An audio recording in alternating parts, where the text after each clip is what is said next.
I'm Sula Poten. And I'm Laura Merzig. Welcome to On Location. On Location is, of course, North Penn Television's monthly program designed to highlight areas within the North Penn School District.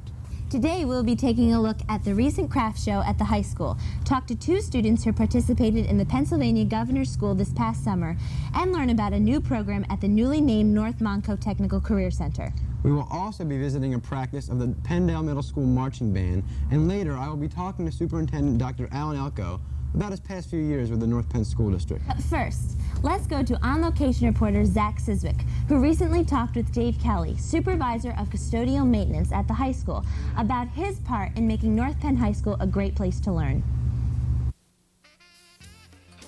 How would you like getting a call at 2 a.m. telling you a pipe has burst, the boiler has shut down, and there's no heat at the high school? Well, for Dave Kelley, the custodial maintenance supervisor at the North Penn High School, he's had to deal with that problem and many more since he started in 1990. Employed at Control Data in Valley Forge, he worked for 2 years as a field service engineer and 21 years as an engineering technician before joining North Penn's maintenance crew. In the maintenance custodial department, there are a total of 23 people working around the clock, Monday through Saturday, who keep the high school running smoothly. In the summertime, it's cool. In the wintertime, it's warm. It's a clean atmosphere. We have enough lighting, enough fresh air. Mainly, we have to make sure the building is safe and sound for the staff and the students. A breakdown of the maintenance staff includes 1 electrician, 2 utility mechanics who fix anything from broken doors, ventilation equipment and lighting, to broken desks and other instructional equipment. There is a receiver who accepts and sends out all items coming in and out of the high school, and there are 19 people who keep the school looking great on the inside and out. Dave and his crew have a difficult job. Not only do they keep the place nice and clean, but they also keep one of the largest buildings in the area, comfortable and safe for the faculty and students of the high school. Dave feels that he provides a service organization and that he and his crew respond very quickly to teachers' problems. The heart of the building is the boiler room. And, everybody just takes for granted. They come in the door and it's nice and cool, or it's nice and warm. And how's that happening? Well, I get here about 5:45 in the morning and I go through my system here to make sure that we have all the air handlers on, that the boilers are running. And it's not automatic. Most people may take for granted the comfortable temperatures when they come in the morning, but there is more to keeping everyone cozy than just setting a thermostat like you or I may have at home. With a recent upgrade of a new boiler, chiller, and a computer program that runs the systems, things have been more efficient. It's very easy to use. The other system, you had to write programs and programs to try to get it to do something, to turn on an air handler. Now all you do is you just click on it, and you click on the name, and you can turn it right on or turn it right off. In the future, Dave will be able to access the computer from home, where he can monitor the whole system and make changes if necessary. As you can see, there is much more to the custodial maintenance staff than just keeping the place clean. It takes many skilled technicians, a dedicated crew, and an effective leader to keep this building running smoothly. And the North Penn School District can be proud of this staff who keep the school in tip-top shape and keep it running safely and efficiently.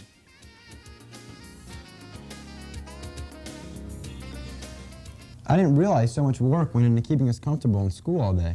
They certainly had their work cut out for them. And it can't be easy making sure that the temperature in each room is comfortable.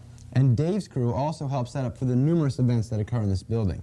For example, recently, all the tables had to be cleared out of the cafeteria so the International Friendship Committee could have their 1994 Holiday Craft Show. And Eva Gevergis was there bright and early to give us a little taste of this colorful event.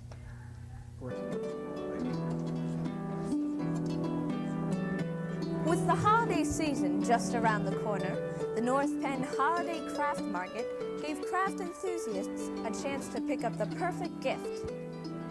The craft show is an all-day affair bringing nearly 3,000 people from all age groups. This is the 8th year for the Fall Craft Market and the 11th year for the Spring Craft Show.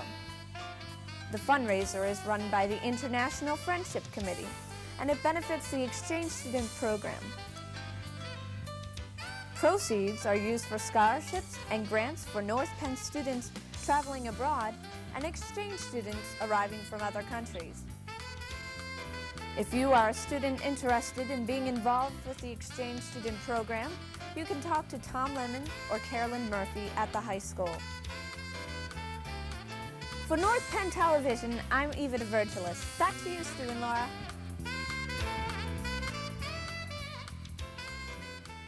I bet many people brought great gifts home for the craft lovers and their family. I particularly like the decoys. You know, the fake ducks. Yeah, I know what decoys are. I thought that the dulcimer was a nicely added touch. You know, I wonder if he takes requests. Some Stone Temple Pilots or Pearl Jam would sound pretty good on the dulcimer, don't you think? Yeah, that would sound great. Let's go to reporter Stephen Bassman, who recently talked to some high school seniors about their experience at the Pennsylvania Governor's School for the Arts. Let's take a look. Thanks, Stu and Laura. Right now I'm here with Amy Sin and Michael Sag. Both Amy and Michael attended Pennsylvania Governor's School of Excellence. Welcome, Amy and Mike, to the show. Thanks, Steve. First, I'd like to ask Amy, what prompted you to want to go to the Governor's School of Excellence? Well, I thought it would give me like a great opportunity to be around people who also shared the same interests that I had. And so, you know, it wasn't just a hobby or a thing they did to pass the time for them. It was something that they really cared about. And to be around people who were like that, I think it improved my writing skills. And it, you know, brought a new dedication to what I did. Did you get a chance to read other works by other students there? Yeah, we had a critique session, a workshop, which was very helpful because I had people who knew what they were talking about looking at my poetry and, you know, saying, well, you could add this, or I like this, or keep this, and, you know, that really improved my writing styles. Mike, you went to the theater section of the arts. What kind of things did you do while you were there? Well, the program was divided into a morning session and an afternoon session. In the morning session, it was divided among 3 classes that we had. The first class was an improvisation class, the second was acting, and the third was a movement. The way they worked the program is you had your classes in the morning, and then in your afternoon, you'd rehearse for one of the 2 shows that we did over the summer. What kind of shows did you get into in the program? The first set of shows we did were sort of, they took the 3 morning classes, divided the group up, and performed relating to that class. I was in the improvisation performance group, and they did a performance from each of the groups. The movement people were strictly movement. They had barely any voice, no acting, and it was all plotted out ahead of time, whereas the acting group based it on a script, and the improv, we just made it up as we went along. Well, it sounds like the program has a lot to offer. What was the selection process like to get into the school? It started out with a videotaped audition piece for the theater, and then at the semi-final level it moved on to a live audition and an improv session with the judges. From there they decided who was going to get in. Amy, while you attended the school for creative writing, what kind of things did you do while you were there? Well, like Mike, my workshops were divided into a morning session and an afternoon session. The morning session, we were given a period of time where we were just allowed to write. We could go anywhere throughout the campus and just, you know, write into our journals, or if we were inspired, we could write a poem or do something like that. So we were given a lot of time to write. And then afterwards, we would come back and the teacher, it would be much like an English classroom where we would look at somebody else's poems and examine that and look at the symbolism and the metaphors used in the different techniques. In the afternoon session, like I said before, we had workshops, critique sessions, which were very helpful because we were allowed to look at each other's writings and learn from each other's writing styles. Amy, what was your favorite part of the whole experience? I think it was the way it broadened my view of the arts. I mean, for example, I had never before listened to classical music played live, and I'd never seen a ballet before, and I don't think I've ever seen a serious theater department put on a play that was so good. And so it broadened my view of the different components of the arts, and I think I really, you know, looked at myself as more than just a creative writer, but as an artist in the broader sense. Of course, except for North Penn's excellent theater program. Mike, what was your favorite part of the whole experience? I liked how it brought many people from across the state together to one place to share their experiences. People were brought from across. There were theater students from Philadelphia, Pittsburgh, Harrisburg, and even some from Erie, which is where we were. And everybody came together and had an open mind, and everybody did their art and just had fun. It sounds like it. Yeah. What reasons should someone consider going to a governor's school of this sort? If you've gotten to a point where it's time to move on to the next level, for instance, if you've gone through some of the science classes at the high school and you like science a lot and you want to go beyond that, you might think about the Governor's School for Science. I went to the theater Governor's School because I just like theater so much. There was nothing left to do. I mean, you do so many plays, you play so many roles, and then you go for better education. And hopefully the next level after Governor's School is going to be college. Amy, why did you think this was a great opportunity for you? Well, I think because the program is so intense and the people there were so dedicated that you were forced to look at yourself and think, you know, do I want to do this for the rest of my life? Do I want to put that much into my art or what I want to do? And so I came out of that like thinking, yeah, I like writing. I really like this, but I don't think I want to make a profession out of this. And for example, I was considering whether I should major in an English class in college, and I came out of that thinking, well, no, I don't want to major in English class because I don't like reading other people's writings and trying to analyze all the things that they do. I want to write for myself in my own free time. So that gave me a new perspective of what I want to do with the rest of my life and what writing would play in my life. Well, I'd like to thank both of you for talking with us today. And now we'll go back to Stu and Laura. That looks like a great experience. I wonder how students could find out more about governor schools. Actually, it's pretty easy. Students interested should visit the Student Center for more information. That is easy. In our next segment, students at the North Montco Technical Career Center are receiving a great experience through a new program there. On location reporter Rob Fournier has the story.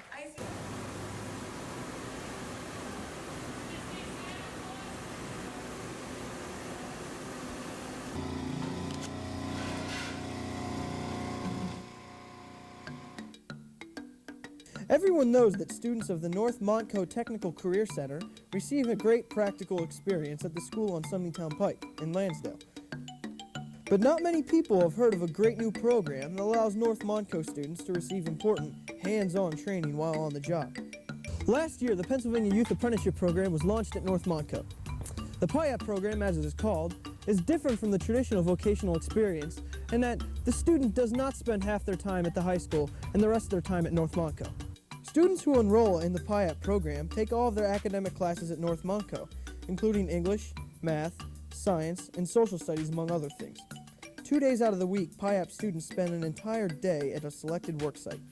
The apprenticeship program is for juniors and seniors who are willing to make a 4-year commitment to an employer. They combine academics, work in their labs here at school, and on-the-job training in the program. Sometimes students identify an employer. Sometimes North Montco finds the employer, and sometimes the employer comes to North Montco looking for bright students to train. The student may have an idea of the kind of job he wants, and he may make the contact himself, or the school can help the student find a job or at least make a connection in the area of his interest. But the student has to apply just like anybody else. He's not just given a job and entered into the program. Students receive pay from the employer as regular employees would because they are regular employees. I think the students really find it beneficial. They like earning the money. They like the advantage that they have of starting earlier than other people. They like the opportunities they have to be responsible. The employers, as I said, have a chance to train somebody who will be specific to their business. And the employers have worked very closely with the school and with the students to make sure that the students have all the skills they need. What the employer can't teach, we teach here at the school, and the employers seem to really enjoy the program and they're supporting it well. Since students are real employees, the work they perform is more than just a learning experience. It is pure practical experience that they can put on a resume. I took 2 years of residential electric, and that's kind of what I wanted to do. You know, that's the only thing I ever experienced with it. And then my buddy got me this job, and I tried it out, and I like it. I've been here for about a little over a year now, and what I've been doing is going around to each section of the shop to understand how each section works. During the summer, I stayed pretty much in one shop because I work full-time. And now for about the last 3 months, I've been running CNC machines. And that's, a lot of the guys here are great. They've been training me and learning a lot. In the future, I'd like to plan to go to Penn State Ogons for Mechanical Engineering Technology, which looks like a pretty good field right now. I'm in the food preparation class, and what we do there is we learn the basics of food preparation, how to hold a knife, and then we move on to more advanced skills, sauces, regular foods, just how to prepare main dishes and side dishes and desserts. I'm glad to be in this program. It gives me a lot of experience and to let me know what it's going to be like when I get out there in the workforce. Career goals, I'm basically thinking of going to a culinary school in New York called the Culinary Institute of America and stay there for my food areas, and then once I graduate from there, I'm going to stay there and I'm going to move on and get my bachelor's degree in restaurant management. Since its inception, the PIAP program has more than doubled its enrollment in just 2 years. It seems to be a popular program, and you can see why. PIAP is one of the systems by which we train our technicians, our craftsmen, to be able to compete ultimately on a global economy. Because the boundaries are gone now. I mean, we're now competing with them all over the place. And I think it's exciting for the students because they get to actually be doing. Some of them aren't going to learn just by sitting in a classroom and being lectured to. They get hands-on experience here, and that helps them relate what they learn to their lives better. Why spend time in the classroom when you can actually be out on the workforce, gaining practical experience that gives you a head start in the ever-shrinking job market?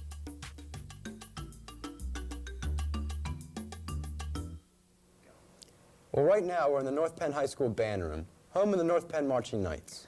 On these walls are pictures and awards that show a long tradition of hard work and determination. But actually, that tradition doesn't start in this room. It starts at a much earlier level. One of the steps of this long tradition is the middle school level with 9th grade. Reporter Joel Brown had the opportunity to check out where marching in the North Penn School District all begins.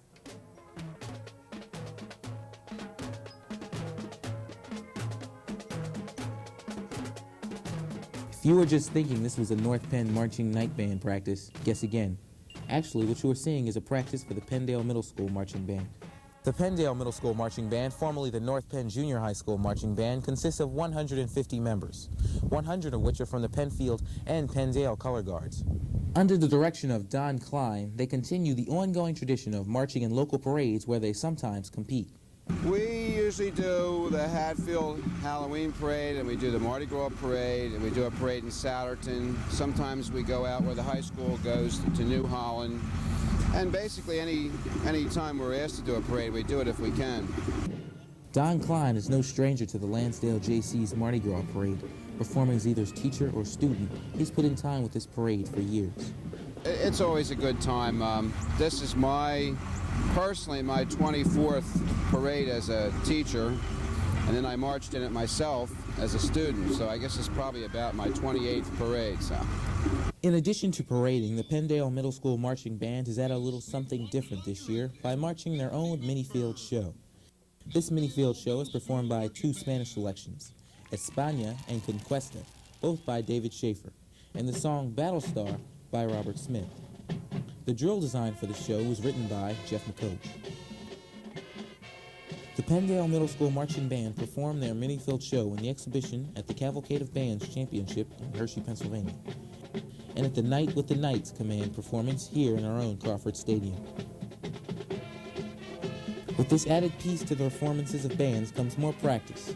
The students practice during their band periods and also on Saturdays to help them prepare for their field show. The practices during school are about 45 minutes long.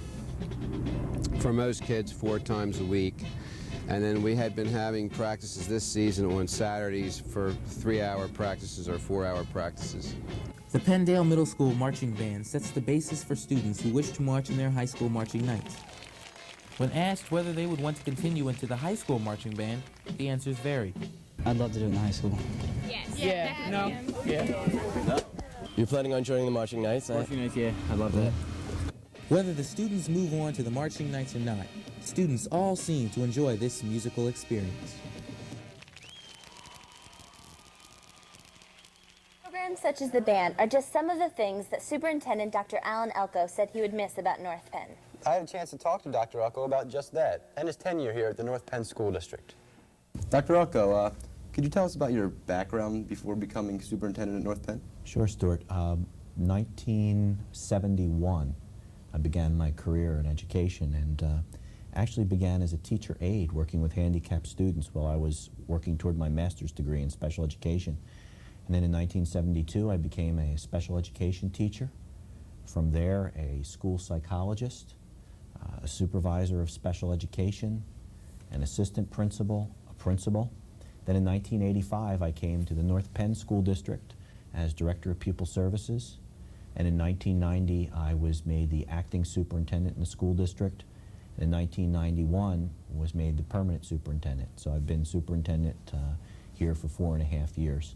Along the way, I earned my master's degree, and then in '78, I earned my doctorate in education. So I've had a very busy career. Yeah, it sounds like it. What would you consider some of your short and long-term goals? Well, when I became the superintendent of North Penn School District, the school district had just seen a 22% tax increase. And I knew that as superintendent, one of my important goals would be to manage the finances in the school district in a more conservative way. And I think I've been able to accomplish that over the last 4 years.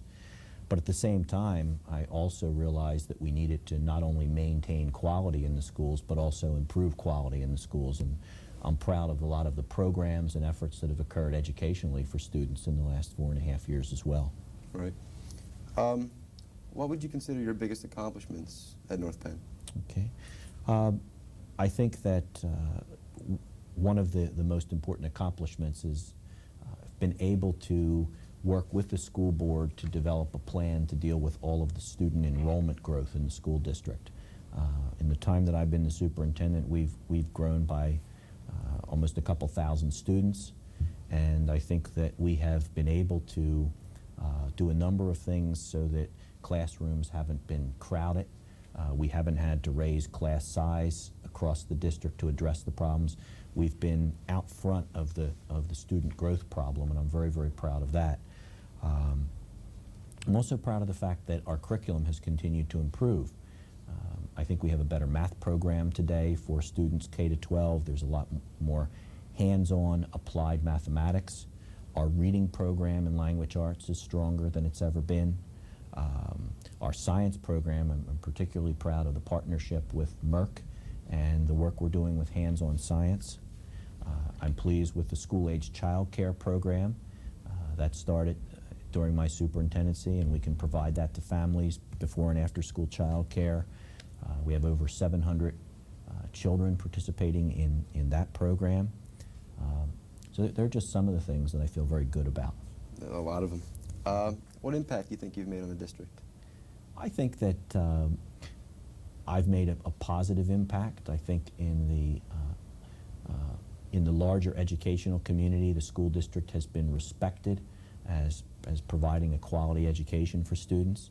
I think here in the community, the reputation of the North Penn School District is very high. People tell us who move in here that they've moved into the North Penn community because of the quality of the schools. And I think as the educational leader, it's been part of my responsibility to make sure that quality remains high, and I think it has. So I'm very proud of that. Do you feel as though you're leaving behind an unfinished business? I think that any leader always feels that there's unfinished business. You know, every single day there's new ideas, new issues to deal with that emerge, and I know there are things that are not going to be resolved. For example, I would have liked to have seen a resolution to whether we're going to build a second high school or not. I thought that there was resolution, but the board decided to slow the process down again and take a look at more information. I think that's important unfinished business. There are some key administrative positions in the district that I wish could have been filled while I was the superintendent, the director of secondary education, the principal position out at Montgomery Elementary, and the coordinator of transportation. That's unfinished business. The school district has a strategic planning process that I was very much interested in being a part of, and again, that's unfinished business. So I think that, you know, to summarize, there's always going to be unfinished business. Right. Even though you'll be leaving North Penn, what are your hopes for the district in the future? Well, my hopes, I'm very, very connected to a number of the students and families here in the North Penn area. I want North Penn to continue to be a quality school district.